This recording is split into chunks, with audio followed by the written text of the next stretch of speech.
আজি মই তোমালোকক 5 নম্বৰ অধ্যায় 5.2 অনুশীলনীৰ 15 নম্বৰ অংকটো সমাধান কৰি দি আছোঁ। তোমালোকে ভালদৰে লক্ষ্য কৰিবা। ইয়াত প্ৰশ্নটো তোমালোকে চাই লোৱা প্ৰথমতে ভালদৰে। এনৰ কি মানৰ বাবে 63, 65, 67 ... আৰু 3, 10, 17 এই সমান্তৰ প্ৰগতি দুটাৰ এনতম পদ দুটা সমান। ঠিক আছে, এইটো মই তোমালোকক সমাধান কৰি দি আছোঁ, তোমালোকে চাই ল'বা দেই ভালদৰে।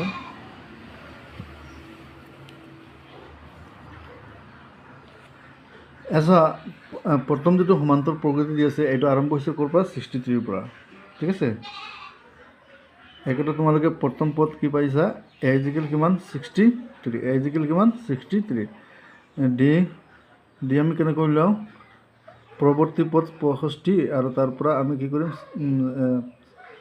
63টো কি কৰিম? মাইনাছ কৰিম। ঠিক আছে, 65 পৰা 63 গ'লে কি থাকিব? 2 থাকিব। আকৌ দ্বিতীয় যিটো সমান্তৰ প্ৰগতি দি আছে ইয়াৰ প্ৰথম পদটো আমি ধৰি লৈছোঁ, এই ক্ষেত্ৰত ধৰি লৈছোঁ প্ৰথম পদটো কি ধৰি লৈছোঁ? বি মানে কিমান? ইয়াত 3। আৰু ডিফাৰেঞ্চটো আমি বিৰ পিছত বেলেগ কিবা এটা ধৰি লওঁ, পি বুলি ধৰি লৈছোঁ। কি বুলি ধৰিছোঁ? পি। ইয়াৰ ডিফাৰেঞ্চটো কি হ'ব? চোৱা, 10 - 3, 10 - 3, 10 পৰা 3 গ'লে কিমান থাকিব? 7 থাকিব নিশ্চয়। ইয়াত উভয় ক্ষেত্ৰত এনৰ সংখ্যা একে, গতিকে প্ৰশ্নমতে এনতম পদ দুটা সমান। এনতম পদ ইয়াত এনতম পদটো হৈছে কি? a + n - 1 whole into d ইজিকেল, আৰু ইয়াৰ এনতম পদ হ'ব কি? b + n - 1 whole into p ইয়াত এৰ মানটো বহুৱাই দিয়া। এ মানে কিমান? 63। এ মানে কিমান? 63। এনটো আমিহে পাব লাগে। ইয়াত ডি মানে কিমান আছে? 2। ইয়াত বি মানে তোমালোকে চোৱা কিমান আছে? 3। আৰু এনটো নাই, এন আমি উলিয়াই আছোঁ। পি মানে ইয়াত কিমান হ'ব? 7 হ'ব। 63 এইফালে এটা নাম্বাৰ আছে তোমালোকে চোৱা +3, সেইটো আমি পক্ষান্তৰ কৰি লওঁ। +3 ইফালে আহিলে কি হ'ব? -3। ইয়াৰ পিছত প্লাছ, এইটো ব্ৰেকেটটো ব্ৰকেন কৰা, ভাঙি দিয়া। 2 দি এনৰে পূৰণ কৰিলে কি হ'ব? 2n, 2ৰ 1 গুণ 2। ইয়াত ঠিক তেনেদৰে 7ৰে এনক পূৰণ কৰা, 7n, 1ৰ লগত 7 পূৰণ কৰিলে কিমান হ'ব? 7 হ'ব। 63 পৰা 3 গ'লে কিমান থাকে? 60। -7, ইয়াত চোৱা -7 সোঁফালে আছে। -7টো যদি আমি বাওঁফাললৈ লৈ আহোঁ কি হ'ব?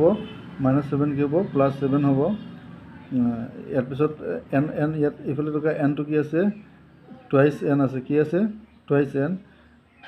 টুৱাইচ nটো আমি যদি পক্ষান্তৰ কৰোঁ, +2n ইফালে গ'লে কি হ'ব? -2n। আৰু ইয়াত -2 এটা আছে, এইটো মই এটা কাম কৰোঁ, -2টো প্ৰথমতে এই -2টো ইয়াত লিখি দিওঁ, কোনো আপত্তি নাই। বা এটা কাম কৰোঁ, -2টো সোঁফাললৈ লৈ আহোঁ। ঠিক আছে, তো 60 আৰু 7 প্লাছ কৰিলে কি হ'ব? 67 + 2 ইফালে আহিলে আকৌ কি হ'ব? -2 হ'ব। 7ৰ পৰা 2 গ'লে কিমান থাকে? 5টা n থাকে। কেইটা থাকে? 5টা n। 67ৰ পৰা 2 গ'লে কিমান থাকিব? 65 ইজিকেল কিমান? 5n। 65, 5টো পূৰণ আছে, ইফালে আহিলে কি হ'ব? হৰণ, সমান কিমান? 9। 5 65 কেইবাৰ যাব? 13 বাৰ যাব। তাৰমানে এনৰ মান আমি পাই গৈছোঁ। উভয় ক্ষেত্ৰত এনৰ সংখ্যাটো হৈছে কি? 13। তাৰমানে এই সমান্তৰ প্ৰগতি দুইটাৰ ক্ষেত্ৰত একে মান ওলোৱা পদটো হৈছে কি? 13, মানে 13তম পদ। নিশ্চয় তোমালোকে এইটো চেষ্টা কৰিলে পাৰিবা। ঠিক আছে।